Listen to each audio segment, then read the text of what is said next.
सर्वविस्वन्यस्तपादपद्मायते वामहस्तालोलवेदशास्त्रायते ज्ञानसूर्यायते दत्तरूपायते श्रीवेणुगोपालकृष्णाय वन्दनम् श्रीवेणुगोपालकृष्णाय वन्दनम् श्रीवेणुगोपालकृष्णाय वन्दनम् శ్రీ దత్తస్వామి వారి దివ్య సందేశము. శ్రీదత్తుడు ప్రసన్నమగుటకు మార్గము కూడా దత్తుడే. శ్రీదత్తుడు ప్రసన్నమగుటకు ఇహపరములను నీకు ప్రసాదించుటకు ఒకే ఒక మార్గము కలదు. ఆ మార్గము తానే అయి ఉన్నాడు. అనగా మార్గము దత్తుడే అని అర్థము. మార్గము దత్తుడు అనగా దీని భావమేమి? ఏ శబ్దమైనను దాని అర్థము మీదనే ఆధారపడి ఉన్నది. దత్త శబ్దమునకు దానము అని అర్థము. కావున దానము ద్వారానే దత్తుని భక్తుడు చేరగలడు.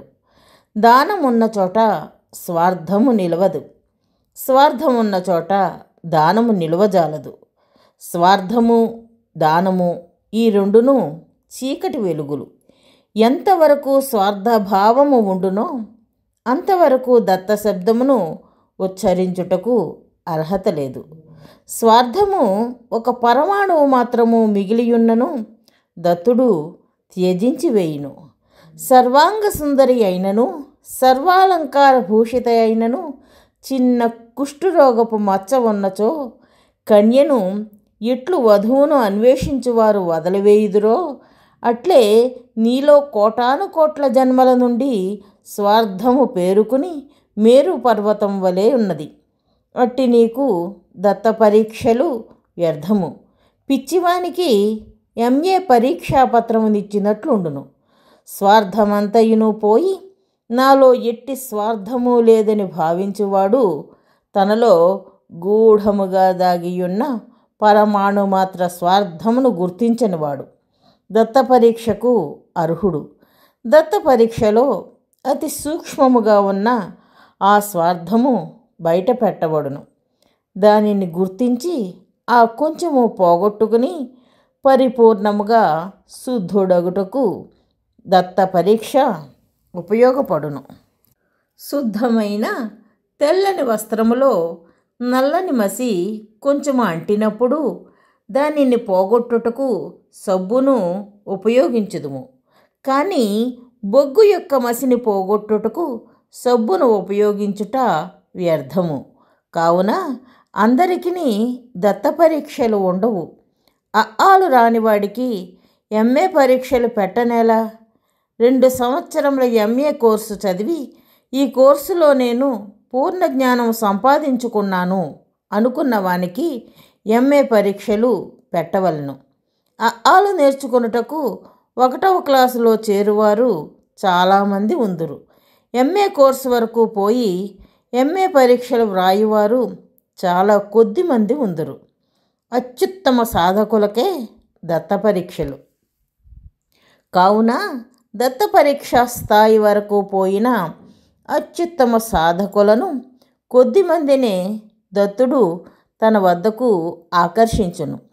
వారికి దత్త పరీక్షను పెట్టి వారిలో మిగిలియున్న ఆ కొంచెము మాలిన్యమును తీసివేసి వారికి పరిపూర్ణ ముక్తిని దత్తుడు ప్రసాదించును.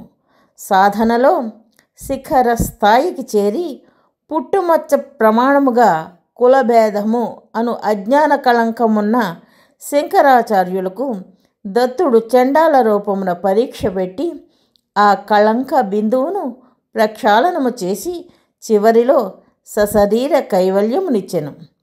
శ్రీకృష్ణుని వద్దకు దుర్యోధనుడు, అర్జునుడు వచ్చినారు.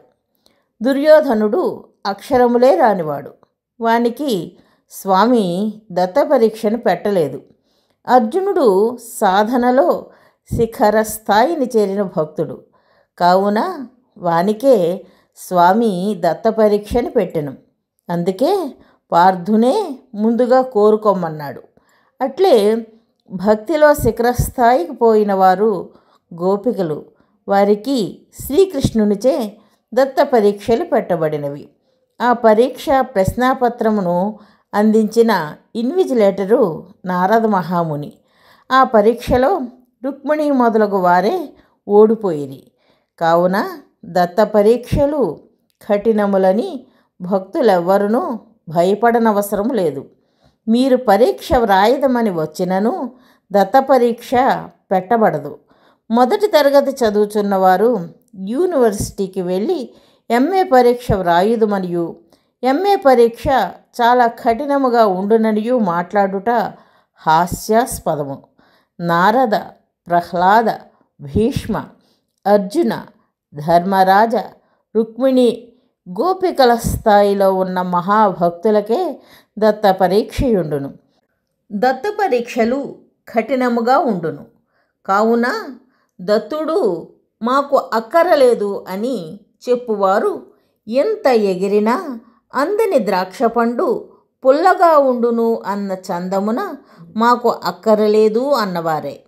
అసలు నీకు ద్రాక్షపండు అందిన గదా, తీపి లేదా పులుపని చెప్పుటకు వీలగును. కావున దత్తుని చేరుటకు ఎట్టి అర్హత లేనివారును, ఎంత ఎగిరినా దత్తుని స్పృశించలేనివారును దత్తుడు మాకు అక్కరలేదనుచున్నారు. అక్కడ ఏదో దత్తుడు చిక్కినట్లు, చిక్కినా దత్తుని వారే కాదన్నట్లు. కావున దత్తుని విశ్వసించిన వారును, గుర్తించి దత్తుని చేరువారును కోటాను కోట్ల జన్మలయందు తపస్సు చేసి ముక్కోటి దేవతల అనుగ్రహమును పొందినవారై ఉండవలెను. సూచన: ఆధ్యాత్మిక జ్ఞాన ప్రచారము చేయడము భగవంతుడికి అమితమైన ఆనందాన్ని కలిగిస్తుందని శ్రీకృష్ణ పరమాత్మ శ్రీమద్భగవద్గీతలో చెప్పియున్నారు. అందుకే జ్ఞానయజ్ఞేన తేనాహం అని గీతలో అన్నారు. మనకు ఆధ్యాత్మిక జ్ఞానము శాశ్వతమైన సంతోషాన్ని కలిగించటమే కాక ప్రపంచంలో శాశ్వతమైన శాంతిని కూడా నెలకొల్పుతుంది. కాబట్టి శ్రీదత్త భగవానుని అపూర్వమైన ఈ ఆధ్యాత్మిక జ్ఞాన ప్రచారములో భాగస్వాములై ఆ భగవంతుని పరిపూర్ణమైన అనుగ్రహాన్ని పొందగలరు. జై దత్తస్వామి.